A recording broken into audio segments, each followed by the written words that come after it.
Hello friends. स्वागत है आप सभी का आपके अपने YouTube channel ready for exam just में। दोस्तों, आज की जो क्लास संबंधित है वो है पर्यावरण विशेषांक से। जैसा कि आज 7 अक्टूबर हो चुका है और लगभग 8-9 दिन बचे हुए हैं पेपर में, यानी कि 15 और 16 अक्टूबर को यूपी पेट का एग्जाम है। तो उसके लिए महत्वपूर्ण क्लास है, ये क्लास को पूरा देखिएगा, क्योंकि स्टार्टिंग में हमने इसमें जो महत्वपूर्ण तथ्य बनते हैं उन तथ्यों को समाहित किया हुआ है और लास्ट में इसी तथ्यों पर बेस्ड एक प्रैक्टिस सेट होगा, यानी कि एमसीक्यू के फॉर्म में क्वेश्चन आपको मिलेंगे। तो क्लास को पूरा जरूर देखिएगा, क्लास को शेयर कीजिए, वीडियो को लाइक कीजिएगा। चलिए शुरुआत करते हैं अपनी क्लास की हम। तो आज की क्लास जो संबंधित है एमसीक्यू भी है, इसमें फैक्ट भी है ना। तो क्लास इंपॉर्टेंट है, यानी कि एक ही क्लास में आपको सारी चीजें मिल जाएंगी। तो चलिए शुरू करते हैं अपनी क्लास हम इन्वायरमेंट स्पेशल की। ठीक है,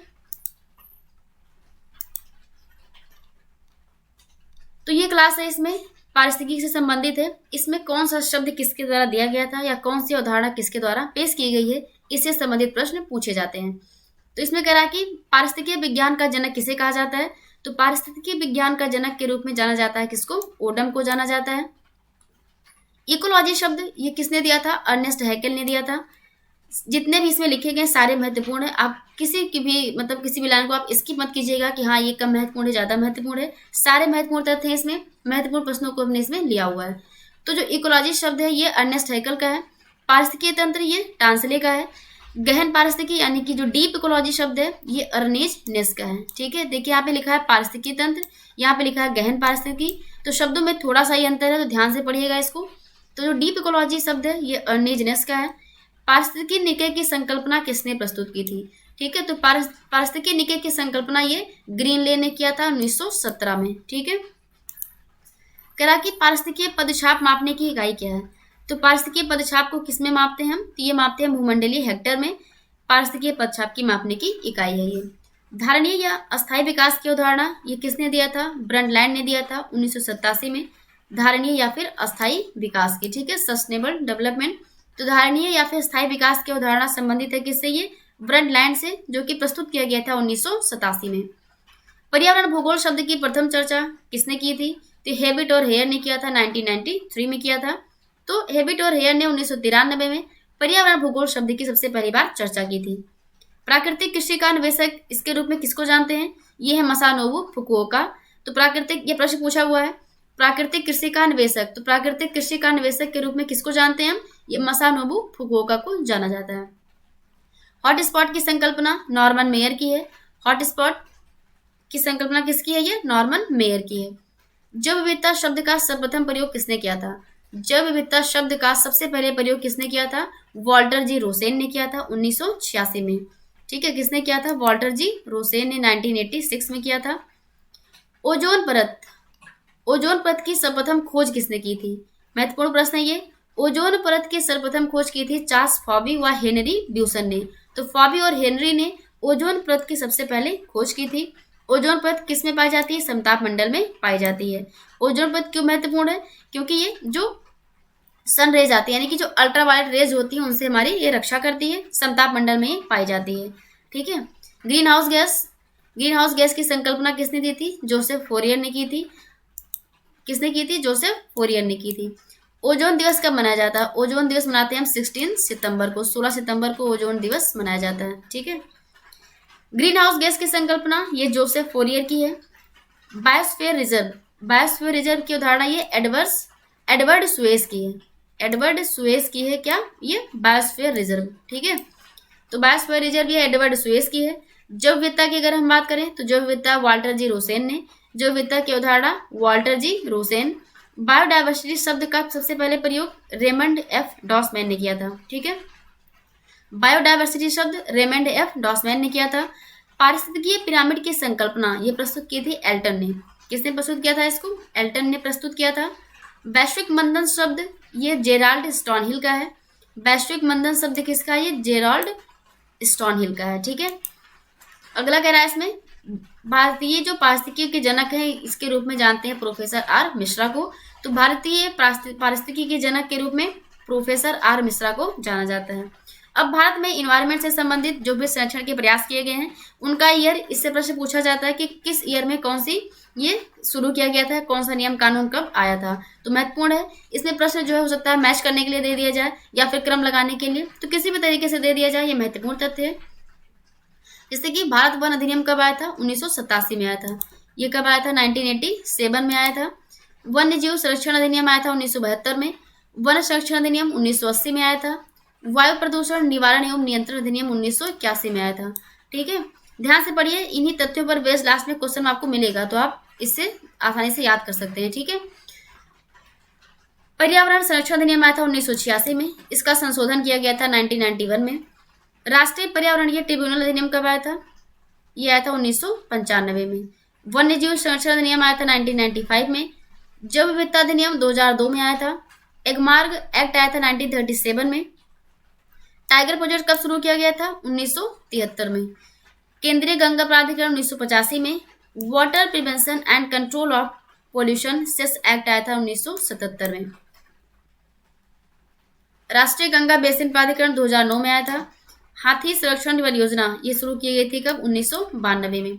इको मार्क योजना 1992 में शुरू की गई थी। और राष्ट्रीय हरित प्राधिकरण यानी कि एनजीटी ये 2010 में इसकी स्थापना होती है। ठीक है, तो सारे महत्वपूर्ण तथ्य थे। चलिए आगे बढ़ते हैं। ध्यान से आप लोगों ने क्लास को देखा होगा और लास्ट में इस पर बेस्ड हम क्वेश्चंस को भी सॉल्व करेंगे। ठीक है, देखिए कुछ महत्वपूर्ण तथ्य हैं।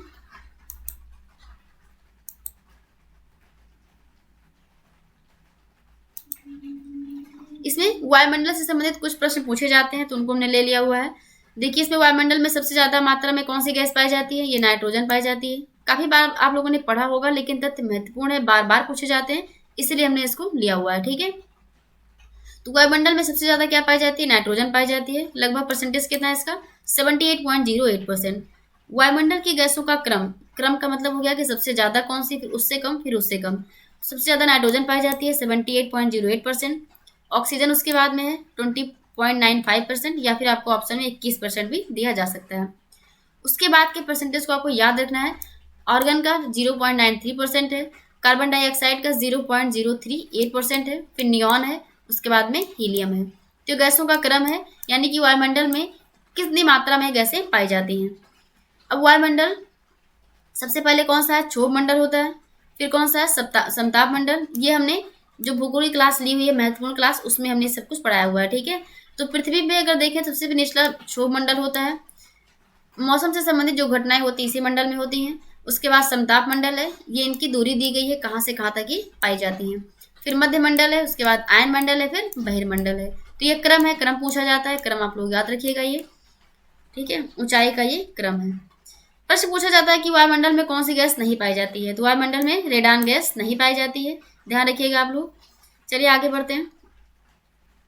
यह है पारिस्थितिकी पिरामिड, इससे प्रश्न पूछा जाता है। पिरामिड में पूछा जाता है कि जैव भार का पिरामिड कब सीधा होता है, कब उल्टा होता है। ऊर्जा का पिरामिड कैसा होता है? क्वेश्चन दे दिया कि ऊर्जा का पिरामिड, अब आपको बताना है कि सीधा होता है, उल्टा होता है। तो ध्यान रखिएगा कि जो ऊर्जा का पिरामिड होता है ये हमेशा क्या होता है? ये हमेशा सीधा होता है। ठीक है, तो ऊर्जा के ऊपर जाने पर उसका क्या होता है? ह्रास होता है। यानी कि देखिए ये हमेशा क्या होता है? ये सीधा होता है। कैसा होता है? ये सीधा होता है। अगर हम बात करें जैव भार के पिरामिड की, तो ये सीधा भी होता है और उल्टा भी होता है। ठीक है, तो अगर हम जैव भार का पिरामिड ये सीधा स्थल पे हो गया, और तालाब की अगर हम बात करें तो तालाब में जैव भार का पिरामिड क्या होता है? उल्टा होता है। ठीक है, ये संख्या का पिरामिड हो गया। तो महत्वपूर्ण ये दोनों पूछे जाते हैं, आप लोग इसको ध्यान रखिएगा कि ऊर्जा का पिरामिड हमेशा सीधा होता है। ठीक है, चलिए आगे बढ़ते हैं। जो तथ्य महत्वपूर्ण है जिससे प्रश्न बनते हैं उन्हीं को हमने लिया हुआ है इसमें।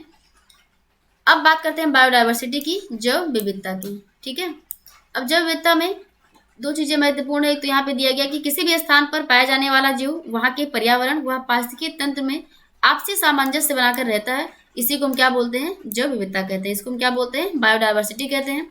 पूरे विश्व में जो सर्वाधिक जैव विविधता पाई जाती है वो कहाँ पे है? वो विषुवत रेखा के पास पाई जाती है। ठीक है, 7%। कहाँ पे? उष्णकटिबंधीय क्षेत्रों में। तो यहाँ से प्रश्न बन सकता है, ध्यान रखिएगा आप लोग। सबसे ज्यादा जो जैव विविधता पाई जाती है कहाँ पे? विषुवत रेखा के पास पाई जाती है। एंडेमिक प्रजातियों में इसके आधार पर भारत में विश्व का कौन सा स्थान है? ये 11वां स्थान है। जैव विविधता अधिनियम कब आया था? अभी हमने देखा था 2002 में आया था। और राष्ट्रीय जैव विविधता जो प्राधिकरण, इसकी स्थापना 2003 में हुई थी, चेन्नई। ठीक है, ये इसमें बायोडायवर्सिटी दी गई है जीव के स्तर पर। तो महत्वपूर्ण ये पूछा जाता है कि अगर हम पूछे कि इन सेतु यानी कि स्वास्थाने में और एक्स सेतु यानी कि परस्थाने पे, तो जो जीव का संरक्षण किया जाता है, जीव का संरक्षण दो प्रकार से करते हैं। एक तो जहाँ पे पाए जाते हैं वहीं पे उनको संरक्षित करना, और दूसरा उनको ले जाकर के कहीं और पे संरक्षित करना। तो दो आधार पर होते हैं। कौन किसके अंतर्गत आता है, यहाँ से प्रश्न बनता है। तो जीवों को सुरक्षित रखने, अपने ही स्थान पर सुरक्षित रखना क्या कहलाता है, ये कहलाता है स्वास्थान, यानी कि अपने ही स्थान पर। तो स्वास्थान में क्या क्या आता है ये महत्वपूर्ण है। तो इसमें नेशनल पार्क आ जाता है, वाइल्ड लाइफ सेंचुरी, जैव विविधता क्षेत्र और जंगल, ये आते हैं इन सेतु के अंदर। और जो कृत्रिम तरीके से उनको बचाने की कोशिश की जाती है, इसमें हो जाएगा वानस्पतिक उद्यान हो जाएगा, चिड़ियाघर हो जाएगा, नर्सरी, हर्बेरियम, बीज टैंक, अंडे बैंक, टिश्यू कल्चर या क्लोनिंग। इनके तहत हम क्या करते हैं, एक्स सेतु यानी कि जीवों का संरक्षण करते हैं कृत्रिम तरीके से। ठीक है। दिसंबर 2000 में संयुक्त राष्ट्र की महासभा ने 22 मई को अंतर्राष्ट्रीय जैव विविधता दिवस घोषित किया है। यानी कि 22 मई को क्या मनाया जाता है, जैव विविधता यानी कि इंटरनेशनल बायोडाइवर्सिटी डे सेलिब्रेट किया जाता है 22 मई को। ठीक है, चलिए आगे बढ़ते हैं। आशा है आप लोग क्लास को देख रहे होंगे अच्छे से। अब ये जैव विविधता का मापन, इससे संबंधित प्रश्न पूछा जाता है। तो जीवों की संख्या का मापन ये अल्फा के अंतर्गत आता है। बीटा जैव विविधता, यहाँ से प्रश्न पूछा जाता है। कारकों या स्रोतों के आधार पर होने वाला जो परिवर्तन होता है, इसमें आवास परिवर्तन। और जो गामा जैव विविधता क्षेत्र है, ये जीवों का एक भौगोलिक क्षेत्र से दूसरे में जो गमन होता है, ये प्रादेशिक। जैव विविधता ह्रास के क्या कारण है, तो आपको पता ही होगा, नॉर्मल है ये। ठीक है, देखिए सम्मेलन कुछ महत्वपूर्ण है, ये पूछा जाता है इसमें कि प्रमुख जैव विविधता सम्मेलन कहाँ पे हुआ था और किस ईयर में हुआ था। तो पृथ्वी सम्मेलन हुआ था 1992 में, ये मैच करने के लिए आएगा क्वेश्चन में। ठीक है, बहामास सम्मेलन कब हुआ था, 1994 में हुआ था। कार्टाजेना प्रोटोकॉल 1999 में हुआ था। नागोया प्रोटोकॉल, ये आईची लक्ष्य भी इसको कहा जाता है, ये 2010 में हुआ था। हैदराबाद जैव विविधता सम्मेलन 2012 में हुआ था। तो अगर यहाँ से प्रश्न बनता है तो आप लोग ध्यान रखिएगा। चलिए आगे बढ़ते हैं। तो जैव विविधता का ह्रास दो तरीके से होता है, मानवजनित भी होता है और प्राकृतिक भी होता है। प्राकृतिक भूकंप का आना, हिमस्खलन, बाढ़ हो गया है ना, जलवायु परिवर्तन हो गया, तो ये नेचुरल होता है। लेकिन आर्थिक दोहन, शिकार हो गया, तस्करी हो गया, आवासीय विकास या तटीय क्षेत्र का विकास, ये सब चीजें आती हैं जो मानव के द्वारा जैव विविधता का ह्रास किया जाता है। ठीक है, चलिए आगे बढ़ते हैं। ओजोन परत, ओजोन लेयर अभी हमने देखा था, ये कहाँ पाई जाती है, समताप मंडल में पाई जाती है। तो समताप मंडल में पाई जाने वाली ओजोन परत पराबैंगनी किरणों से क्या करती है, हमारी रक्षा करती है। किससे रक्षा करती है, पराबैंगनी किरणों से। ठीक है, वैश्विक तापमान व ग्रीन हाउस गैसों के उत्सर्जन के चलते इसमें लगातार क्या हो रहा है, इसमें लगातार ही क्षरण हो रहा है। और इसके संरक्षण के लिए ओजोन परत के संरक्षण की बात कहाँ पे की गई थी, मॉन्ट्रियल प्रोटोकॉल। महत्वपूर्ण है ये तथ्य, यहाँ से प्रश्न पूछा जाता है। तो मॉन्ट्रियल प्रोटोकॉल कब आया था, 1987 में आया था। ये संबंधित किससे है, तो ये ओजोन परत से संबंधित है। ठीक है, किससे संबंधित है, ओजोन परत से ये संबंधित है।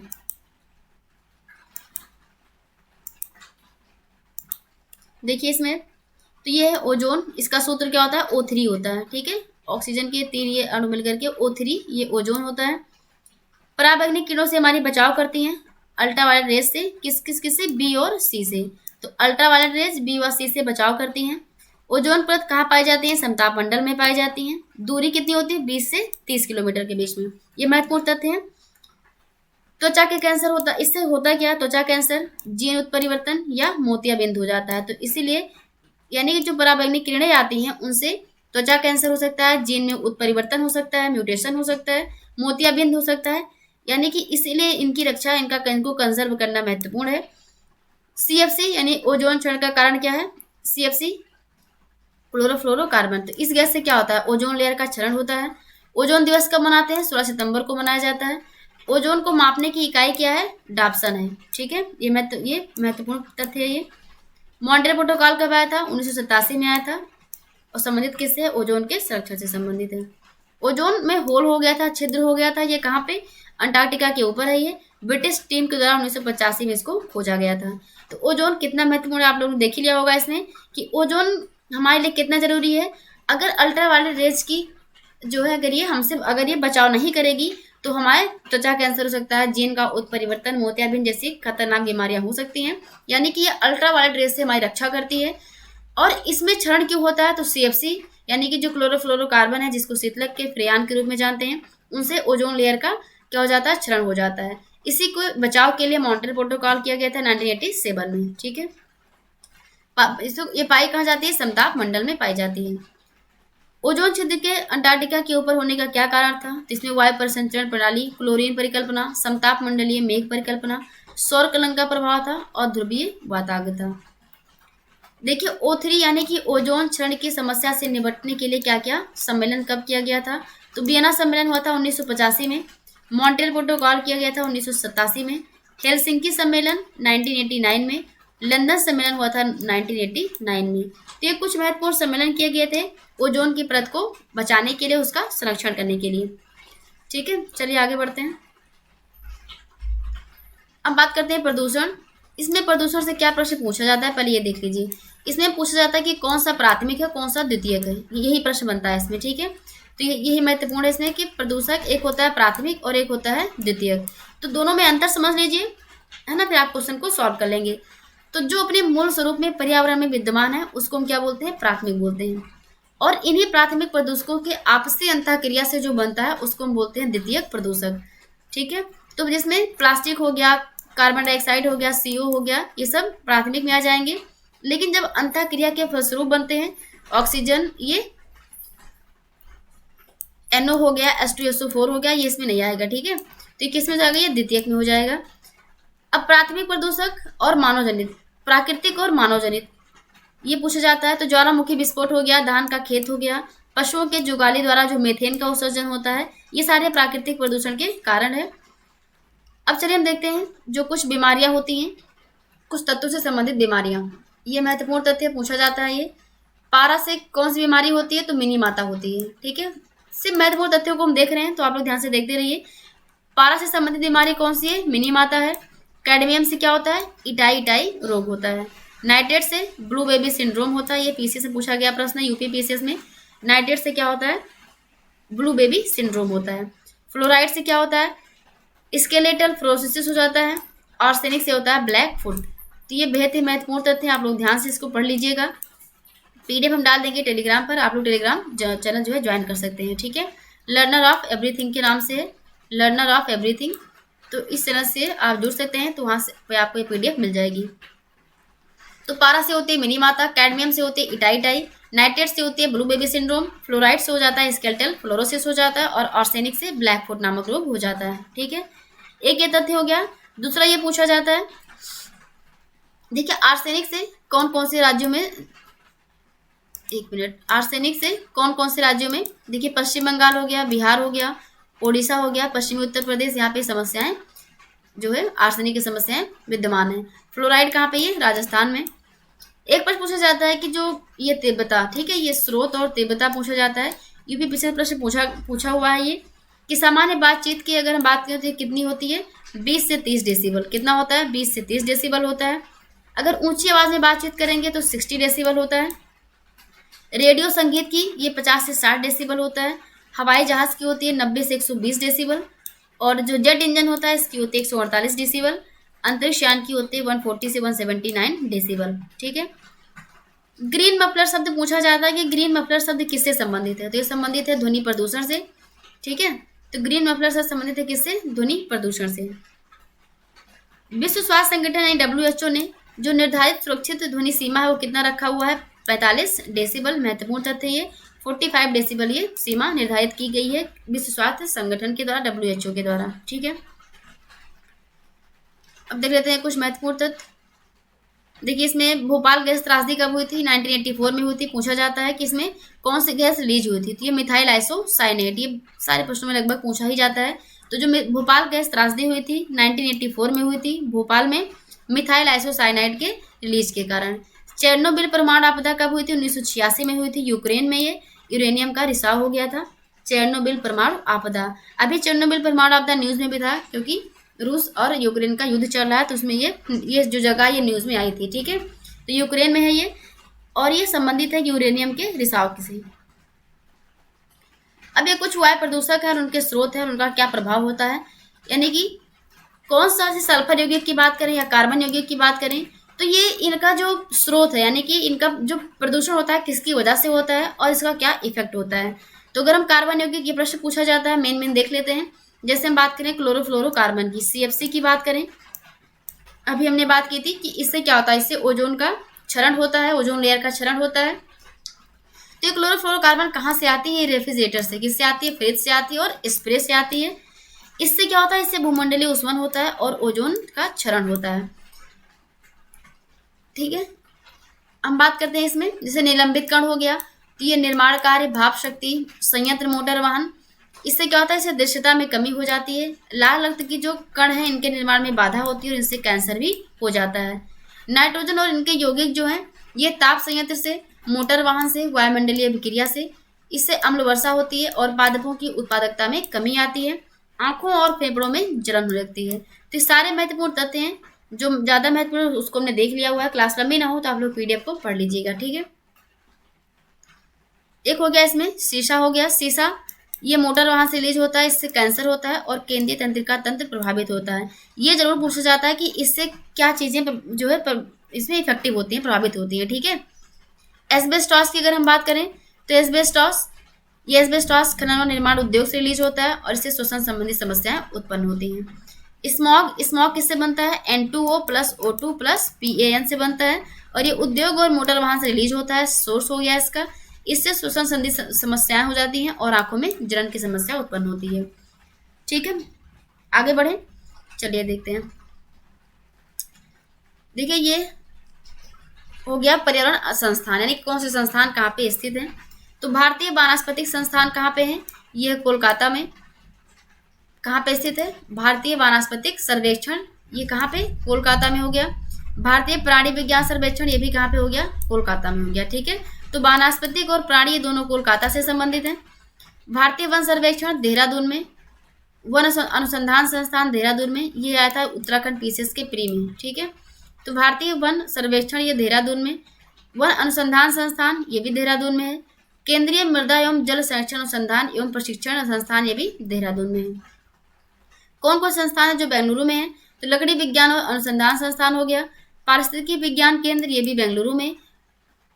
पर्यावरण शिक्षा केंद्र ये भी चेन्नई एवं बेंगलुरु में है। आगे देख लेते हैं इसमें केंद्रीय प्रदूषण नियंत्रण बोर्ड। केंद्रीय प्रदूषण नियंत्रण बोर्ड ये नई दिल्ली में। ठीक है, ये कहाँ पे? ये नई दिल्ली में है। ठीक है, थोड़ा सा जूम कर लेते हैं, एक मिनट।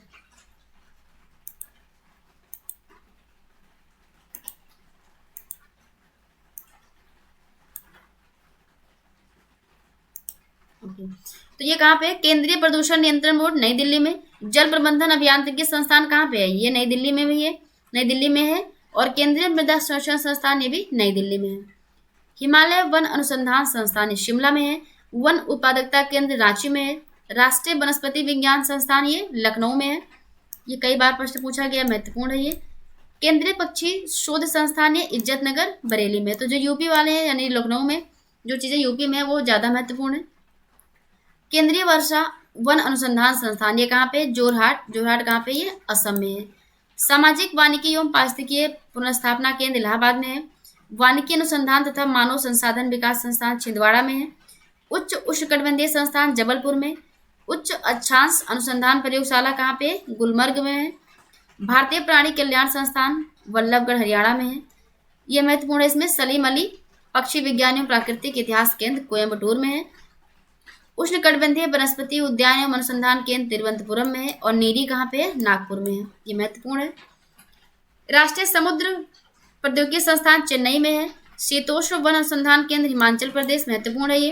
केंद्रीय शुष्क भूमि खेती अनुसंधान संस्थान हैदराबाद में। राष्ट्रीय कृषि अनुसंधान प्रबंधन अकादमी कहाँ पे? ये हैदराबाद में है। उद्यान व वानिकी विश्वविद्यालय ये सोलन हिमाचल प्रदेश में।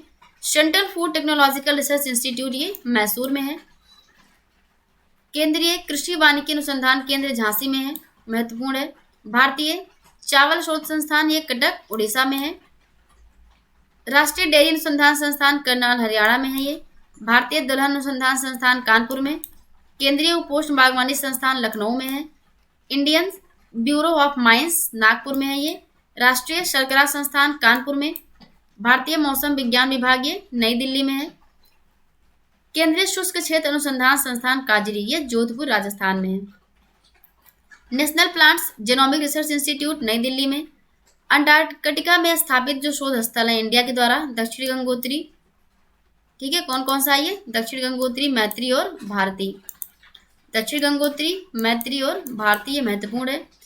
ग्रीन इंडेक्स कौन जारी करता है? ये वर्ल्ड बैंक के द्वारा जारी किया जाता है। तो ये कुछ महत्वपूर्ण संस्थान थे जो परीक्षाओं में पूछे जाते हैं, तो ध्यान से आप लोग इसको पढ़ लीजिएगा पीडीएफ से, ठीक है। ये महत्वपूर्ण तथ्य है, घास के मैदान ये पूछे जाते हैं कहाँ पे कौन से घास के मैदान पाए जाते हैं। देखिए घास के मैदान दो तरीके से होते हैं, एक होता है उष्णकटिबंधीय और दूसरा कौन सा हो जाएगा? ये होता है शीतोष्णकटिबंधीय। तो ये भी ध्यान रखना आपको कि कौन सा उष्णकटिबंधीय है और कौन सा शीतोष्णकटिबंधीय है, क्योंकि पूछा जाता है क्या ये उष्णकटिबंधीय या फिर शीतोष्णकटिबंधीय है। तो उष्णकटिबंधीय के अंतर्गत कौन कौन से आते हैं और शीतोष्णकटिबंधीय के अंतर्गत कौन कौन से आते हैं?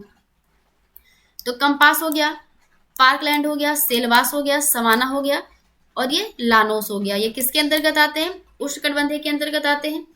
Pampas, prairie, downs, veld, steppes, Canterbury. देखिए अगर आपको मैप पता है और ये पता है कि किन क्षेत्रों को उष्णकटिबंधीय कहा जाता है, किन क्षेत्रों को शीतोष्णकटिबंधीय कहा जाता है, तो आप आसानी से समझ जाएंगे कि हाँ ये किसके अंतर्गत आएगा, उष्ण के अंतर्गत आएगा या फिर शीतोष्ण के अंतर्गत आएगा, ठीक है।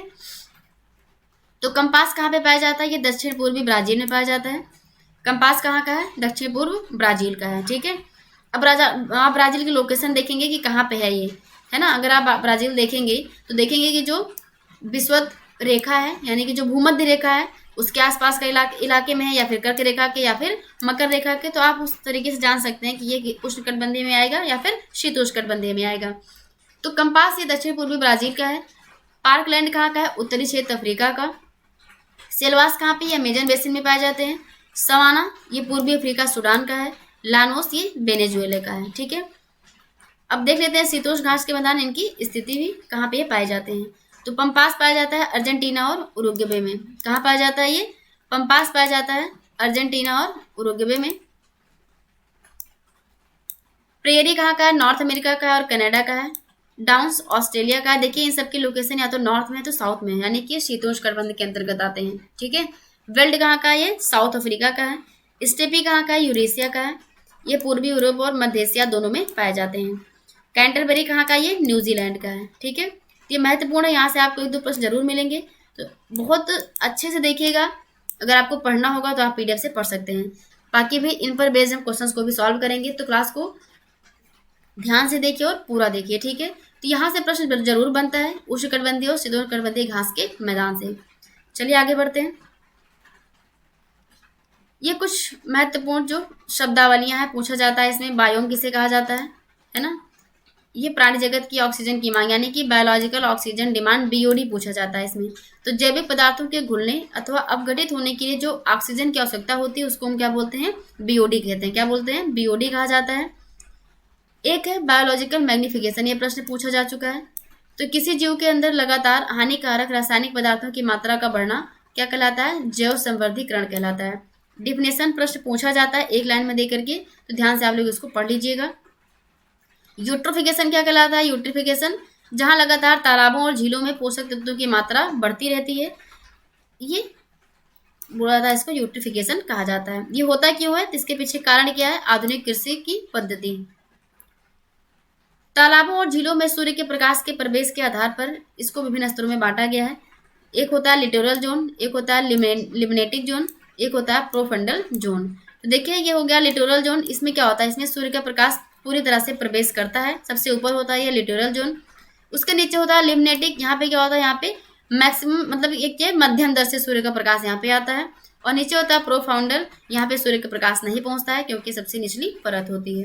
तो ध्यान रखिएगा ये लिटोरल जोन है, लिमिनेटिक जोन हो गया और प्रोफाउंडल जोन हो गया।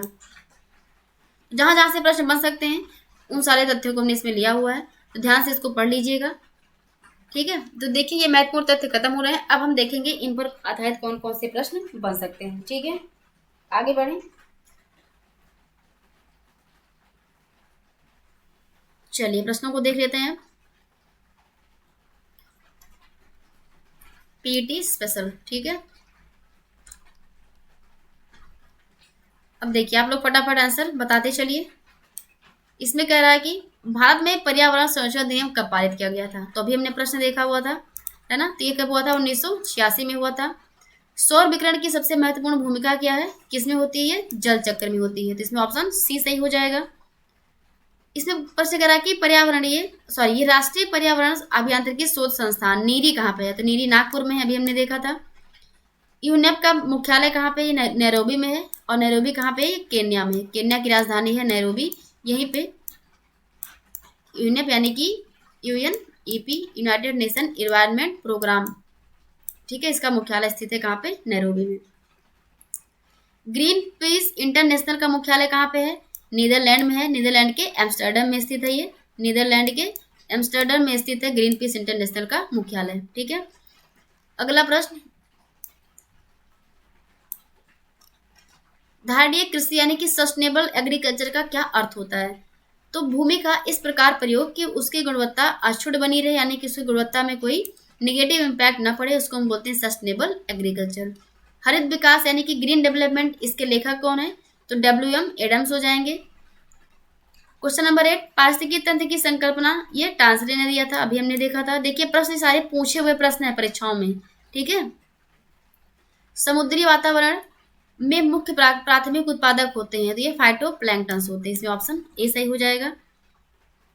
करा की पारिस्थितिकी पदछाप के माप की इकाई, अभी हमने देखा था भूमंडलीय हेक्टेयर हो जाएगा। जो भी तथ्य अभी हमने देखा था उन्हीं पर बेस्ड क्वेश्चन है, लगभग 100, 110, 120 प्रश्न होंगे ये, तो ध्यान से इनको सॉल्व कीजिएगा, आपको इससे बाहर प्रश्न नहीं मिलेगा, ठीक है। बाकी करंट तो आप लोग पढ़ ही रहे हैं। जैव विविधता के नाश का कारण क्या है? तो ये इसमें जीवों के प्राकृतिक आवास की कमी भी है, पर्यावरणीय प्रदूषण भी है, और वनों का नाश, यानी कि इसमें ऑप्शन डी सही हो जाएगा।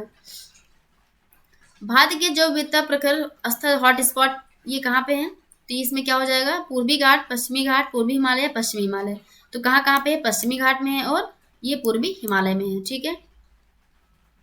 विश्व तंबाकू निषेध दिवस कब मनाते हैं? 31 मई को मनाया जाता है ये, इसमें ऑप्शन डी सही हो जाएगा। आगे क्वेश्चन कह रहा है इसमें कि निम्नलिखित में से किन में प्रवाल भित्तियां पाई जाती हैं? तो प्रवाल भित्तियां कहाँ कहाँ पाई जाती हैं? तो अंडमान निकोबार में पाई जाती हैं, कच्छ की खाड़ी में पाई जाती हैं, मन्नार की खाड़ी में, लेकिन सुंदरबन में नहीं पाई जाती हैं। तो इसमें 1, 2 और 3 सही हो जाएगा, ऑप्शन ए इज करेक्ट, ठीक है। यहाँ पे ये नहीं है।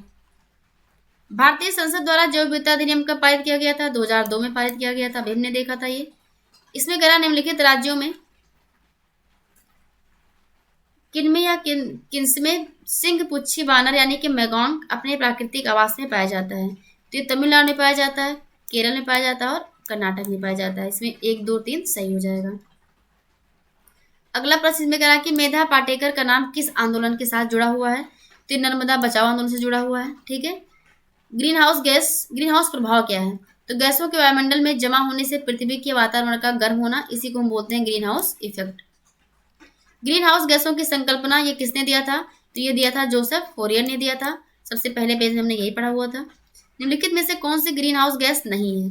तो इसमें हाइड्रोजन ग्रीन हाउस गैस नहीं है। कौन कौन सी ये भी देख लो, तो मीथेन, नाइट्रस ऑक्साइड, क्लोरोफ्लोरोकार्बन, ये सारी क्या है? ये ग्रीन हाउस गैस के अंतर्गत आती हैं।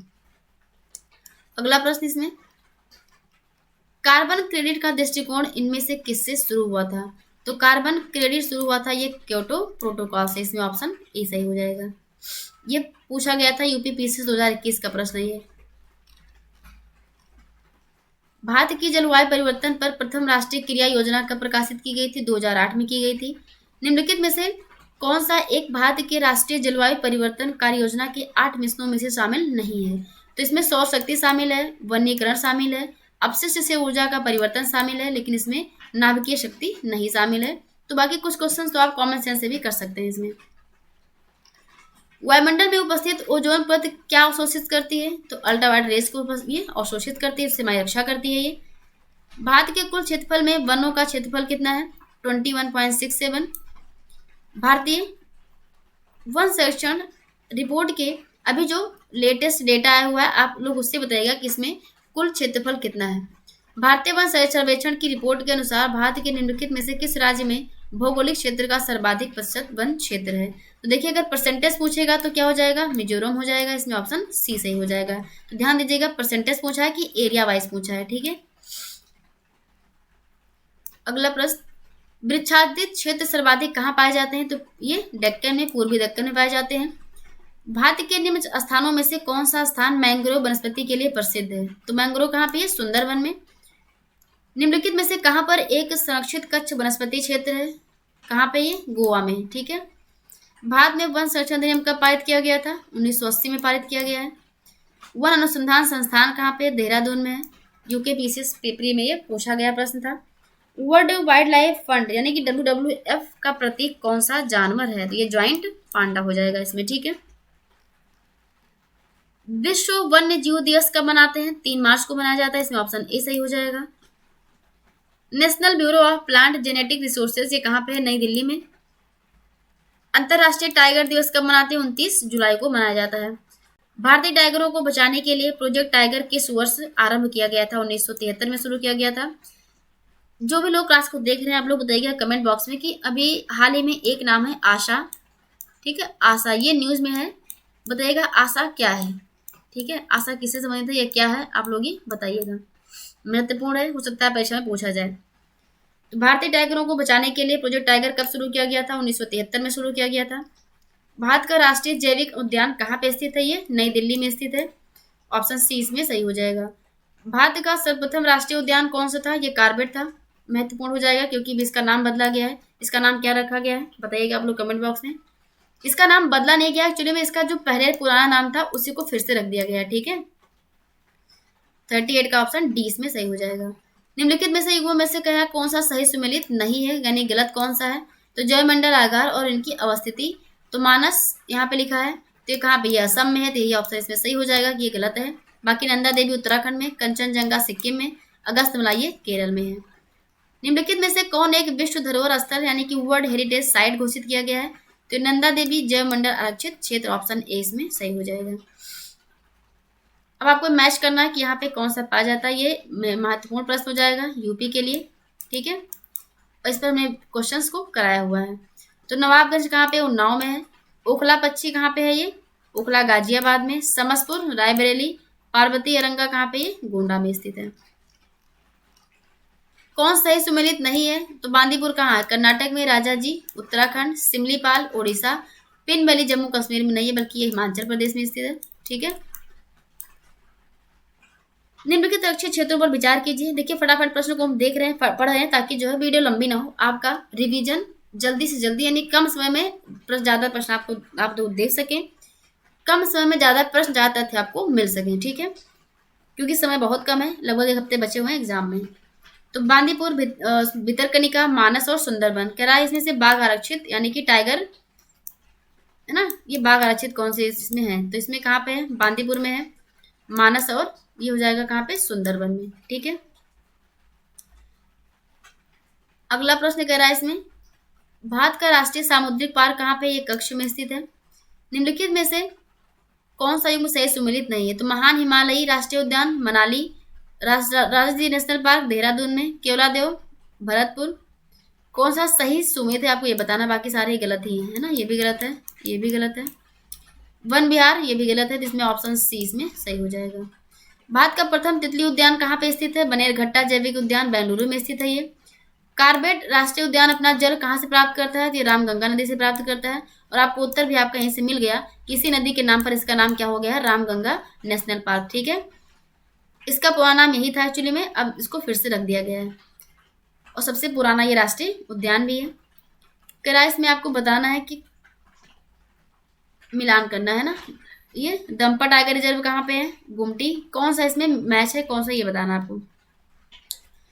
और सारामती कहाँ पे है? ये तो इसके ये दंपा मिजोरम में, गुमटी कहाँ पे है? ये त्रिपुरा में है, सिक्किम में नहीं है। सारामती कहाँ पे है? नागालैंड में, ठीक है। ये इसमें मिसमैच है। कौन सदाबहार फल वृक्ष है इसमें? तो ये क्या हो जाएगा? लोकाट हो जाएगा, इसमें ऑप्शन डी सही हो जाएगा। ये क्वेश्चन नंबर इसमें इसका जो ऑप्शन दिया गया ना यहाँ पे दे दिया गया है, ये मिसप्रिंट हो गया इसमें। आगे देखिए अगला प्रश्न क्या पूछ रहा है कि मानव जनित पर्यावरणीय प्रदूषण क्या कहलाता है? ये एंथ्रोपोजेनिक कहलाता है। प्रश्न पूछा हुआ है ये पीसीएस में शायद या आरओ में पूछा गया प्रश्न है ये। जैव विघटित प्रदूषक वाहितमल को कहते हैं। निम्नलिखित वायु प्रदूषकों में से कौन रक्त धारा को दुष्प्रभावित कर मौत उत्पन्न कर सकता है? तो ये क्या हो जाएगा? कार्बन मोनोऑक्साइड, इसमें CO हो जाएगा, ठीक है।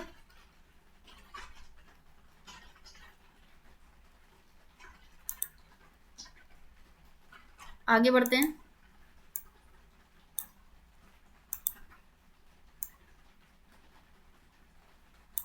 देखिए इसमें कह रहा है निम्नलिखित में से कौन सा अम्ल वर्षा के लिए उत्तरदायी है? तो अम्ल वर्षा के लिए इसमें नाइट्रस ऑक्साइड हो जाएगा और सल्फर हो जाएगा, ऑप्शन सी इसमें, ऑप्शन डी इसमें सही हो जाएगा। ग्रीन मफलर किससे संबंधित है, अभी हमने बताया था, ये संबंधित है ध्वनि प्रदूषण से। ठीक है,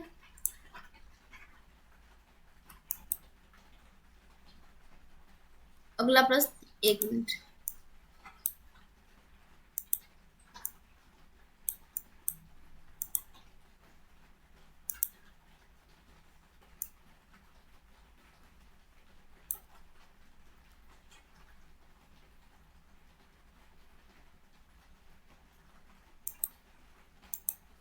चलिए देखिए, इसमें कह रहा है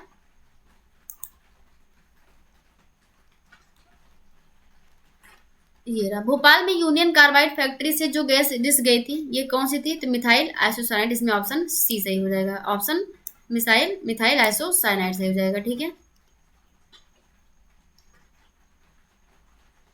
अगला प्रश्न कह रहा है निम्नलिखित में से कौन सी वस्तु जीवाणुओं से नष्ट नहीं होती है,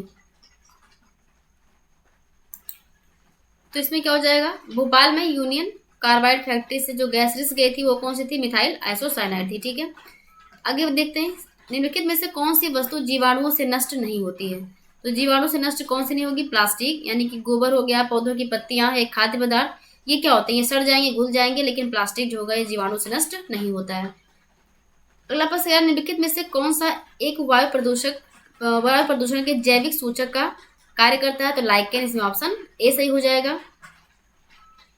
आगे कह रहा है कि जैव उपचार यानी कि बायो रेमिडिएशन से क्या तात्पर्य है, तो बायो रेमिडिएशन की अगर हम बात करें तो इसका क्या तात्पर्य होता है, तो जीवों द्वारा पर्यावरण से विषैले यानी कि टॉक्सिक पदार्थों का निष्कासन, ये क्वेश्चन 58 का ऑप्शन इसमें ए सही हो जाएगा कि ये होता है क्या, ये बायो रेमिडिएशन होता है, यानी कि जैव उपचारण होता है। ठीक है, देखिए थोड़ा सा ये इसमें सिस्टम में थोड़ा सा दिक्कत हो गई, यानी कि इरेजर इसमें काम नहीं कर रहा है। ठीक है, तो थोड़ा सा ये क्या हो रहा है, ये आगे साथ साथ चलता ही जा रहा है, इसमें थोड़ा सा मैनेज कीजिएगा आप लोग, बस क्वेश्चंस खत्म होने वाले ही हैं। अगला क्वेश्चन क्या कर रहा है कि सिगरेट के धुएं में मुख्य प्रदूषक क्या है, इसमें क्या है, कार्बन मोनोऑक्साइड और बेंजीन, इसमें ऑप्शन सी सही हो जाएगा। अंतर्राष्ट्रीय अम्ल वर्षा सूचना केंद्र कहाँ पे स्थापित किया गया, ये मैनचेस्टर में स्थापित किया गया है। विश्व जल संरक्षण दिवस कब मनाया जाता है, तो ये 22 मार्च को मनाया जाता है। ठीक है, भारत में केंद्रीय गंगा प्राधिकरण की स्थापना कब की गई थी, तो 1985 में की गई थी। शायद तथ्य हम देख चुके हैं पहले, बस फटाफट प्रश्न को हम देख ले रहे हैं कि इस पर बेस्ड कैसे क्वेश्चन फॉर्म हो सकते हैं। ठीक है, इंडिया में यानी कि अगर हम बात करें किस पर्यावरणविद को जल पुरुष के रूप में जानते हैं, तो ये है राजेंद्र सिंह, इसमें ऑप्शन बी सही हो जाएगा। क्वेश्चन करा कि question 64 water prevention and control of pollution ने किस एक्ट कब लागू किया गया था, तो 1977 में लागू किया गया था, ऑप्शन सी इसमें सही हो जाएगा। अंटार्कटिका में भारत के तृतीय शोध केंद्र का क्या नाम है, तो ये भारती, ऑप्शन ए सही हो जाएगा। Central arid zone research institute ये कहाँ पे स्थापित किया गया, ये जोधपुर में है। Indian institute of ecology and environmental कहाँ पे अवस्थित है ये, ठीक है, ये कहाँ पे अवस्थित है पूछ रहा है, तो ये नई दिल्ली में, इसमें ऑप्शन ए सही हो जाएगा। कौन सा ऑप्शन, ए इसमें सही हो जाएगा। आगे इसमें कह रहा है क्वेश्चन नंबर 68, इसमें कह रहा है एगमार्ग एक्ट भारत में कब लागू किया गया था, तो इसको लागू किया गया था 1937 में। समुद्री राष्ट्रीय पार्क कहाँ पे अवस्थित है, कच्छ की खाड़ी में स्थित है। एजेंडा 21 में कितने समझौते हुए थे, ये 4 समझौते इसके अंतर्गत किए गए थे। इसमें करा के प्रतिष्ठित टाइलर पुरस्कार किससे संबंधित है, तो ये प्रश्न पूछा गया है, ये है संबंधित है किससे, पर्यावरण सुरक्षा से संबंधित है। ये ग्लोबल 500 पुरस्कार दिया जाता है, ये पर्यावरण सुरक्षा के लिए दिया जाता है। निम्नलिखित में से किसे मेगा डाइवर्स देश के रूप में जानते हैं, तो ये ऑस्ट्रेलिया हो जाएगा, इसमें ऑप्शन बी सही हो जाएगा। निम्न में से किसे डायनासोरस का कब्रिस्तान कहा जाता है, तो ये मोन्टाना को, इसमें ऑप्शन बी सही हो जाएगा। ठीक है, निम्न देशों में से कौन प्रत्येक मास के अंतिम शनिवार को राष्ट्रीय स्वच्छता दिवस मनाता है, तो ये सेरा लियोन में, ऑप्शन डी इसमें सही हो जाएगा। वर्षा की मात्रा किस पर निर्भर करती है, ये निर्भर करती है वायुमंडल में नमी पर, इसमें ऑप्शन बी सही हो जाएगा। वातावरण में सर्वाधिक प्रतिशत किस चीज का है, अभी हमने देखा था, ये नाइट्रोजन का हो जाएगा। ग्रीन वॉश किसको इंगित करता है, ये पर्यावरण संरक्षण का झूठा वादा करना, इसको हम बोलते हैं ग्रीन वॉश, इसमें ऑप्शन डी सही हो जाएगा। इसी से संबंधित प्रश्न यूपीएससी में पूछा गया था। अधोलिखित में से कौन सा जीव से जैवमंडल तक जैविक संगठन का सही क्रम है, ठीक है, तो इसमें जनसंख्या होता है, फिर समुदाय होता है, फिर पारिस्थितिकी तंत्र होता है, फिर भूदृश्य होता है, ऑप्शन सी इसमें सही हो जाएगा। इकोसिस्टम के संबंध में इनमें से कौन सा कथन सत्य है, तो उत्पादक प्राथमिक उपभोक्ता से क्या होते हैं, अधिक होते हैं। निम्नलिखित में से कौन कृत्रिम पास के तंत्र है, तो धान का खेत क्या है, कृत्रिम पास के तंत्र हो जाएगा। सर्वाधिक अस्थायी पारिस्थितिकी तंत्र कहाँ पाए जाते हैं? महासागर में पाए जाते हैं। ऑप्शन सी इसमें सही हो जाएगा। भारत द्वारा भूमि क्षरण तटस्थता प्राप्त करने का लक्ष्य कितना रखा गया है? 2030 तक। ठीक है, ऑप्शन 20 में सही हो जाएगा। भारत का प्रथम national centre for marine biodiversity ये जामनगर में, कहाँ पे? ये जामनगर गुजरात में। ठीक है। सर्वाधिक जैव विविधता कहाँ पाई जाती है? उष्णकटिबंधीय क्षेत्रों में पाई जाती है। साइलेंट वैली कहाँ पे है? ये केरल में स्थित है। हॉट स्पॉट इंडिया में कहाँ कहाँ पाए जाते हैं? तो पूर्वी हिमालय में और पश्चिमी घाट। ऑप्शन सी इसमें सही हो जाएगा। निम्नलिखित में से भारत में कौन जैव विविधता का एक संवेदनशील स्थान माना जाता है? तो ये पश्चिमी घाट है। ठीक है। जैव विविधता को अधिकतम संकट किससे है? इसमें ऑप्शन प्राकृतिक निवास एवं वनस्पतियों के विनाश से है। अगला प्रश्न इसमें कह रहा है कि नीचे दिए कथन में से आपको बताना है कौन सा इसमें सही है। तो उष्णकटिबंधीय देशों में तितलियों की प्रजातियां सर्वाधिक संख्या में पाई जाती हैं। क्या ये सही है? तो हाँ, बिल्कुल सही है। और इसके पीछे का कारण दिया गया कि तितलियां कम तापमान में नहीं रह सकती हैं। ठीक है, दोनों सही है। इसमें ऑप्शन ए सही हो जाएगा।